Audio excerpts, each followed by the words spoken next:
So it's been over a month now since we've last had a drafting style mode in Legends of Runeterra. The mode that in question was called Expedition, for those who don't know, any new players who maybe didn't know that game mode existed, because basically no one talked about it for the better part of a year and a half. And I mean, for good reason. But that's kind of what we're going to go into right now. So anyway, I think the very first thing that we kind of have to get into is just what is a drafting mode? Because Expedition was essentially Legends of Runeterra's attempt at making a drafting mode. But I mean, obviously they got rid of it, so it wasn't good.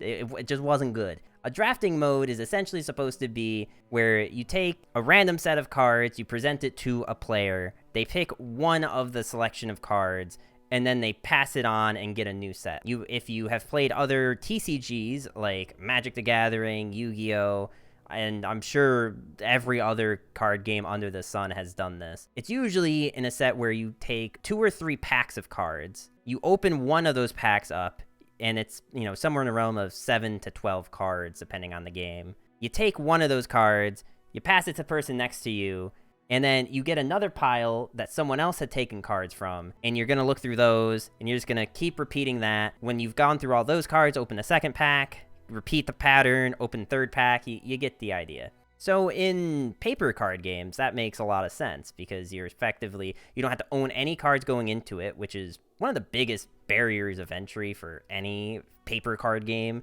is actually owning copies of the cards. It makes a whole lot of sense to play the drafting mode because you don't have to worry about that. There's no real barrier to entry other than you putting money forward, and not nearly as much money as you would to build a constructed deck. How does that work in a CCG, though? I think for anyone who's played, like, Hearthstone's Arena mode, and other CCGs have their own system, but they all work a little different. It's effectively, without having to need 8 people in a lobby together, you just go into the client, you pick your cards, and then you go into a queue with random people. So that sounds pretty fun. Again, no barrier of entry other than you being able to put money forward, or in this case, in-game currency. But something obviously happened here, so we're going to take a look at that. So anyway, we should probably get into what the Expedition was, since we kind of already went over what a drafting mode is. We should really take a look at how Legends of Runeterra decided to implement it. This was the Expedition game mode. This is like from when it first launched. So you can see here from what's on screen, the way that this worked was, instead of picking from one of 3 cards, you're actually picking from one of 3 buckets. So you would pick one of 3, you could pick Garen, you could pick Thresh or Vladimir, and then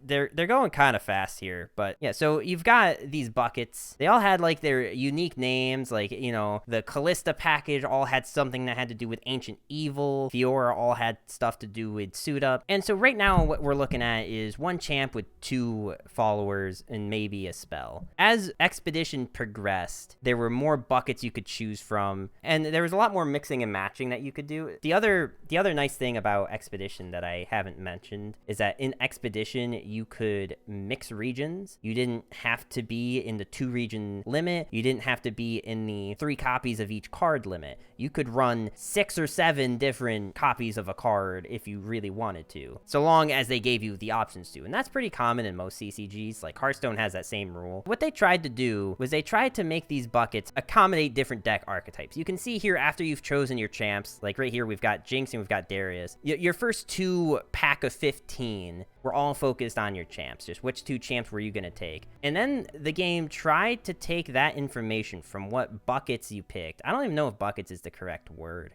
but that's what I'm going to keep calling them. And it would try to give you options that would fit those game plans. So I think Scrap Heap was specific to Jinx. If you had a lot of Jinx stuff, it would give you a lot of Scrap Heap options. And now these buckets weren't super set in stone. Like Scrap Heap wasn't always Daring Poro and Jury Rig. Sometimes it was Draven's Biggest Fan and Get Excited or something like that. Just cards that have to deal with discarding. And you can even see right now they have highlighted Meditation. Enhance the units in your hand until the moment comes to strike.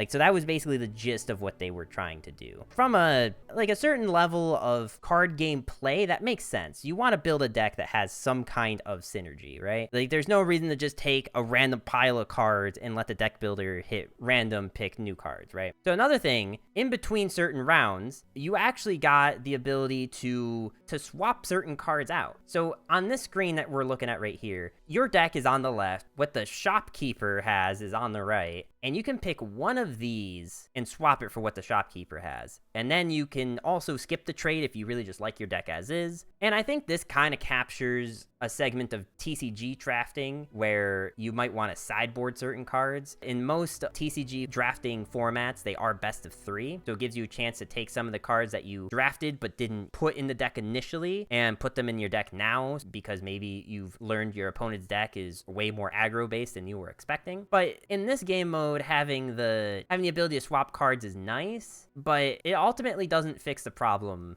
fundamental problem of what's happening here. So what ended up being the problem with this? Why did this game mode go away? And I think the easiest way to answer that is no one was playing it. There were many, many times when you would queue into this game mode and you would just run into bots. Because there was no one playing for you to play against, which makes for a really bad experience for playing the game. For any game mode, if it's supposed to be PvP and you end up against bots, you're probably dipping pretty quick from that, right?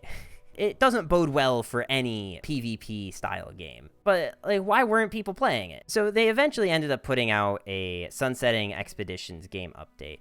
TLDR, starting in patch 3.2, we're beginning to sunset Expedition by removing the weekly cap on fully rewarded runs, which also means free play is no longer available due to the lack of a weekly cap. Expedition tokens are also being removed from the weekly vault and the new player 7-day login bonus. In May, with the release of patch 3.8, Expeditions will no longer be accessible, so be sure to spend your remaining Expedition tokens before then. So that was something that we didn't talk about yet.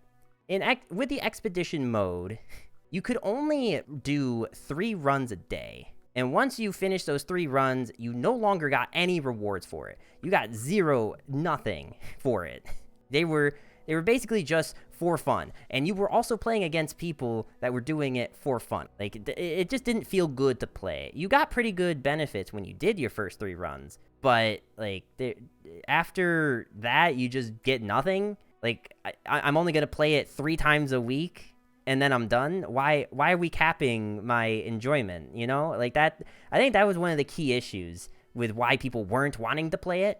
We designed Expeditions as Legend of Runeterra's take on draft-based PvP experience, as a way to experiment with new strategies on the fly with a less predictable card pool. Which is like a sentence that's kind of weird to say when it was very predictable when they tell you what's in those buckets. And so long as you pick the same buckets, you know roughly what cards you're going to get with it. So it really didn't do this. We were thrilled to see that some players ended up loving Expeditions, but the player count was lower than we had hoped for. As the game has continued to evolve, other modes have ended up competing for the same type of feeling that Expeditions offer, with great success. The Path of Champions competes with Expedition to provide a similar draft-like experience, and currently accounts for a majority of the total play hours spent in LoR.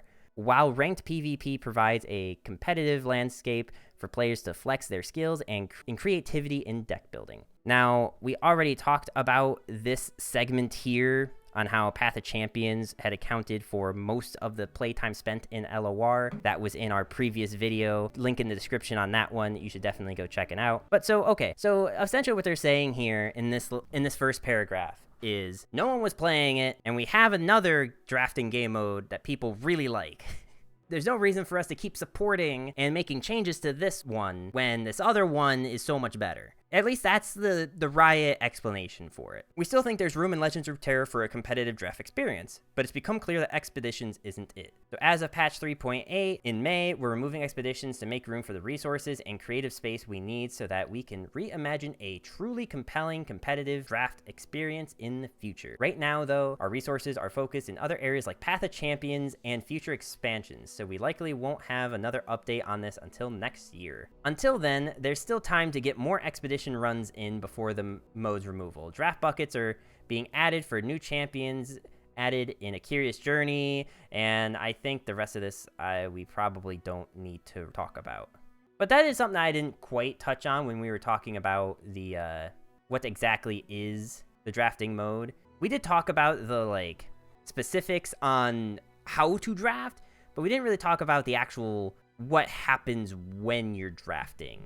So the way that it worked was you have to win 7 games and then you get the highest amount of rewards. You get 1 loss at each of these points. So like this person here, they got 3 wins and then they lost once. If they lose again, they're done. Like they have to retire the deck and they have to start over. If they win this, they can lose this game now too, because you get 1 loss per win. So you win 1, you can lose 1. You win 1, you can lose 1. Like on. The final one was a little different. If that one, you had to win first try. You didn't get a second chance on that one. And at any point in this, you can just surrender and cut your losses and just get whatever you wanted. This right here is what happened before you even get into a game. You have your very first trial, they called it, and depending on how many wins you got on this would determine if you needed to do a second one or not. If you got 7 wins on your first try, you can just retire and claim all your rewards. Your rewards are going to be based on which one you did better on. So if you went 0 wins on this and you went 7 wins on this, then you're going to get your 7 wins rewards. If you went 3 wins on this and 4 wins on the second trial, you were only getting your 4 win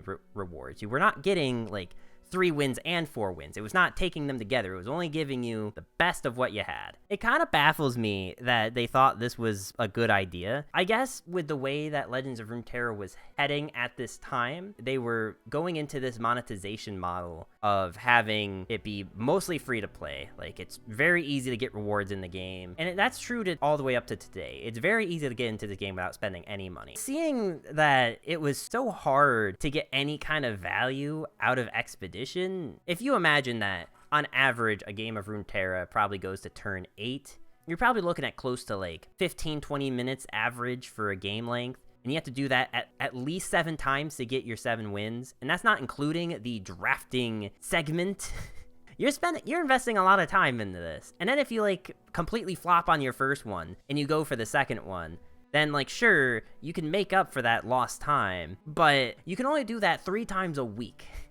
And then you have to wait for the following week in order to be able to play it again. I use Expedition tokens to get epic cards. Okay, so Sensational has this great video. Hello, this is going to be a quick PSA. For those of you who don't know, Expeditions will be removed in roughly 4 weeks or so. And if you're anyone like me who has 61 tokens... Okay, just before he continues, this was another really big issue. So once a week, they give you a single token to play the Expedition, because the Expedition could also cost resources. So you could either pay 200 coins, which was, you had to pay real money for that. You could pay 2,000 shards, which was in-game currency, or you could just use tokens that they gave you once a week. But just like what he has right here, sometimes you forget Expedition exists as a game mode for a year and a half, and you end up with 61 tokens.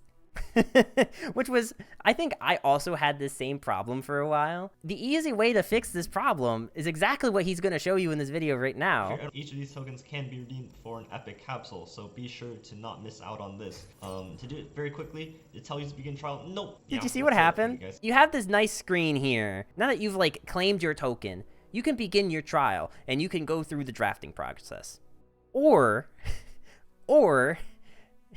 you click retire and claim immediately. It tells you to begin trial. Nope. And it gives you an epic capsule, which if you don't know, an epic capsule will give you 4 cards, that one of which will at least be an epic. And if you're someone who's played the game long enough and you have most of the cards in the game already, it just gives you a bunch of free shards that you can use for the next expansion. So now what you have is a situation where you could either dedicate like 2-ish hours to maybe getting your 7 wins, or you could spend the half a minute that it takes to just get 3 epic chests and just call it a day. There is no reason to even continue playing when you can just immediately retire. And I don't think that that's even so much the detriment of what happened. I don't think them having that function in the game is what killed the game mode. But the fact that players were willing to do this, to spend their weekly coin versus actually playing the game mode, is really not a good sign for the game mode.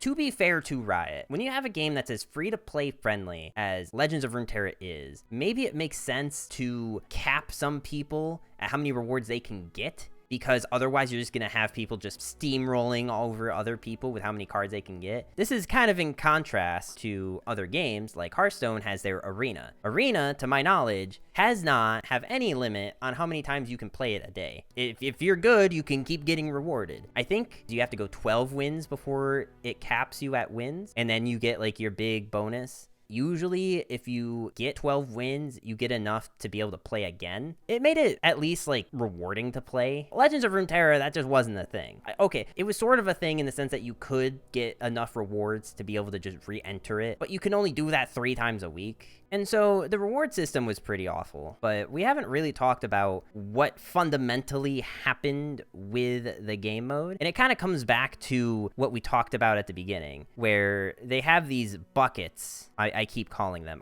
Do they have an official name for these? But so the problem really comes back down to like the buckets. We're going to call them the buckets. When we were describing what this game mode is, we already talked about the buckets a little bit. In a game like Hearthstone or Magic the Gathering, you're getting a set of cards and you're taking one and you're passing it to the next person, or in this game, just like removing the other 2 options and taking the best one. The problem is that it would try to take these buckets and put them to whatever strategy it thought you were going for. You know, it was like an AI algorithm trying to decide what your deck was supposed to be and telling you what cards you should put in it to make it better.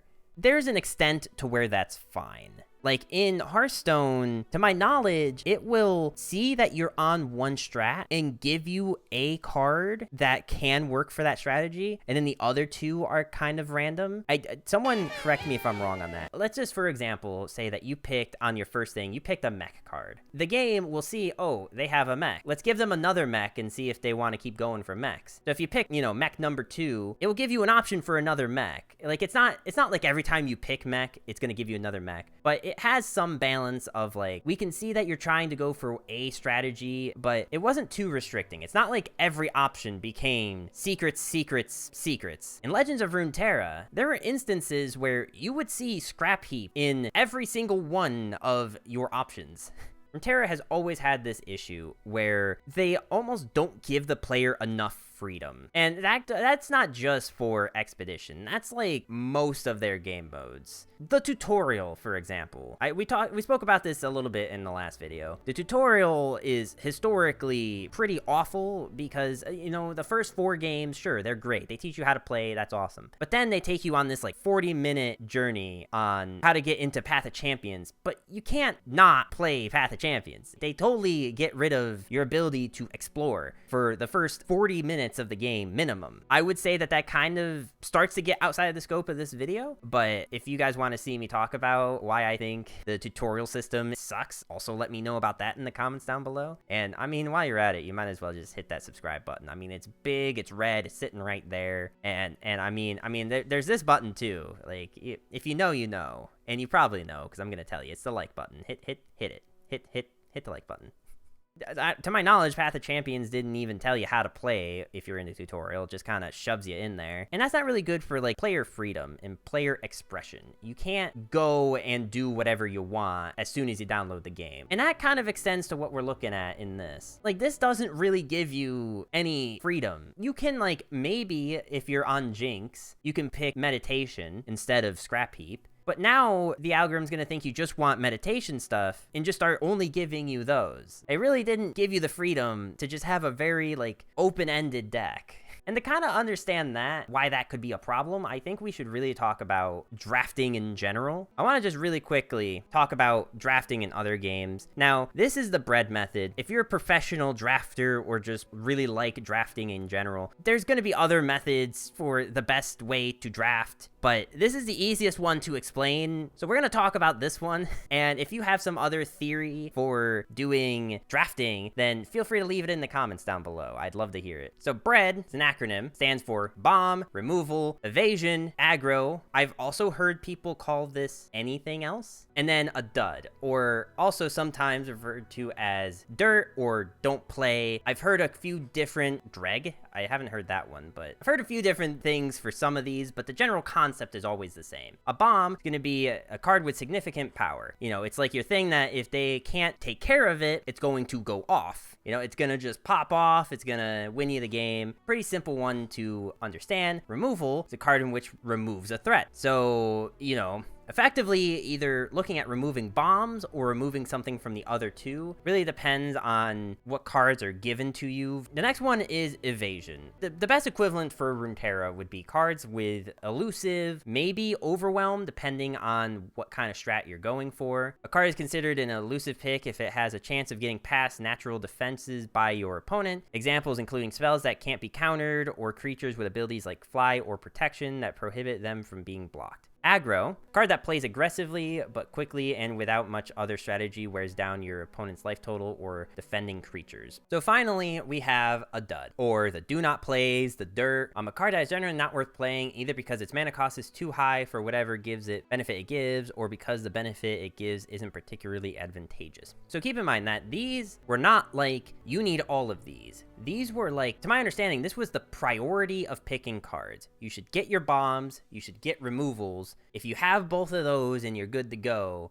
you should, or maybe if like the set of cards that you were given don't have either of these two things available, you should consider getting evasion or aggro stuff. And when all else fails and there's really nothing else that you can take, but you still need a full deck, you're going to have to eat the bullet and get a few duds. And maybe it'd be possible for you to use that dud in certain matchups. Maybe it's not like a completely dead card. You obviously don't want your dud to be the worst possible card in the game. This was just a very general, very simple explanation on how drafting usually works. You're not planning on making a meta deck. You're planning on making something that is going to just do well, is going to either be high on tempo, is going to be high on efficiency. It wasn't like you were building a deck that is going to be something that you could bring to a ladder match. And that, I think, is ultimately what Runeterra really missed the mark on. You were basically building the perfect deck for those champions every time, which isn't, like, inherently bad, but at the end of the day, like, it sort of breaks the spirit of a drafting mode. At the very least, for veteran drafted players, it just really didn't feel good to play. So I did reach out to a veteran drafting player whose name is Hazuku. They're in chat right now, and if you are not familiar with him, you should definitely go and check out his stuff. You tell me what I said, and I'll argue with myself. Let's go.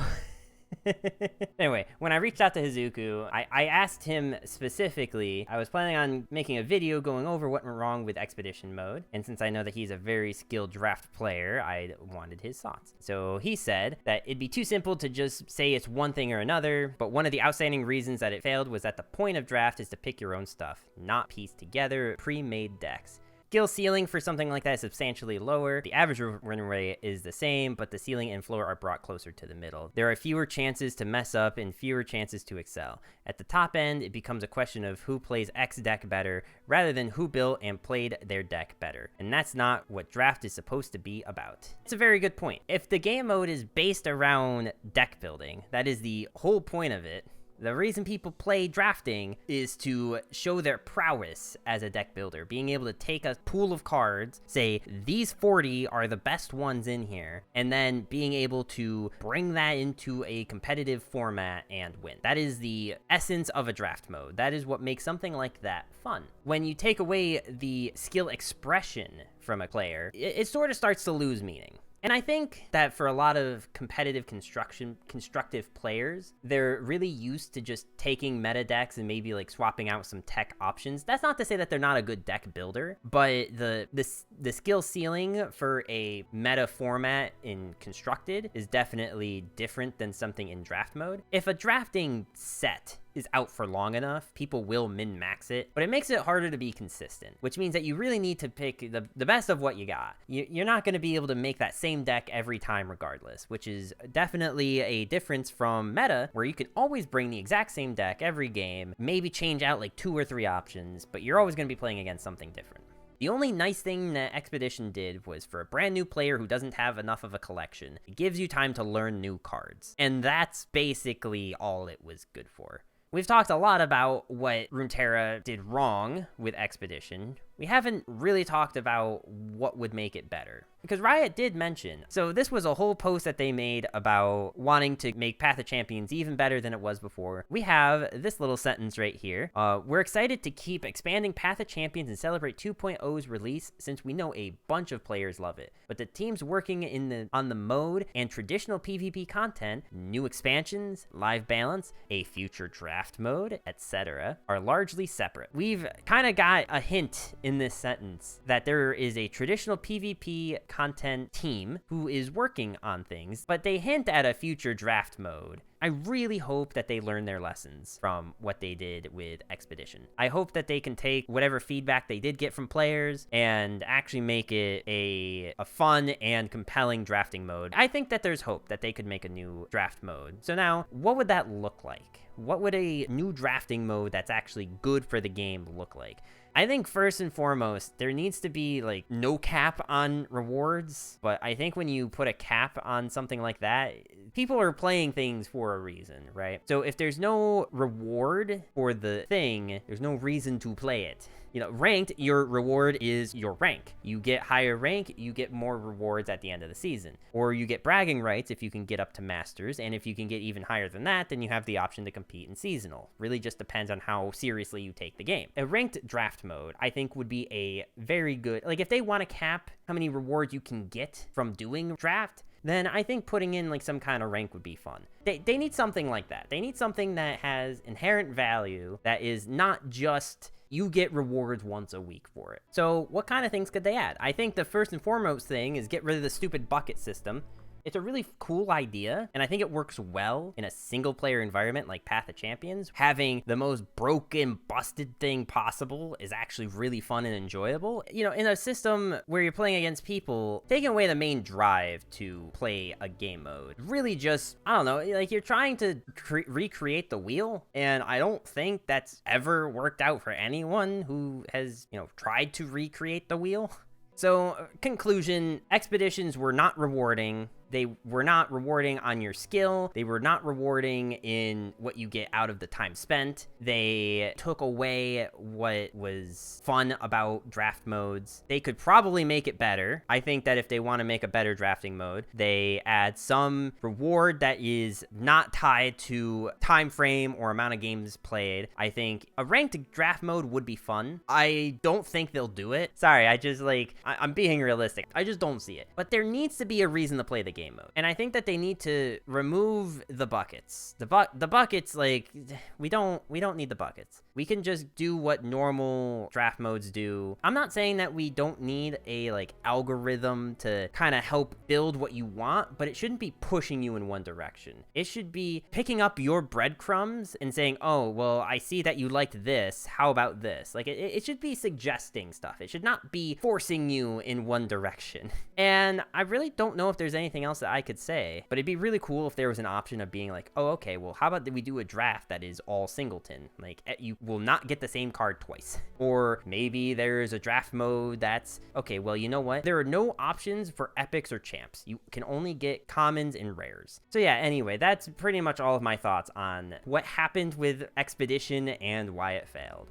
I think it'd be super cool if we end up getting a new Expedition mode now that Runeterra has kind of gone in this PvP focused mentality. I think it'd be really cool if by like this time 2023 we had a like really good drafting mode. Who knows, maybe it'll overtake Path of Champions as the most played game. Anyway, if you guys liked the video, make sure to hit that like button, smash that subscribe button, leave a comment on your thoughts, and I will see you guys next week. I'm really trying to commit to this once a week video thing. Oh, by the way, wait, hang on. We have confirmation. They're actually called buckets. They actually referred to them as bucket. I have been calling them the right thing this entire time.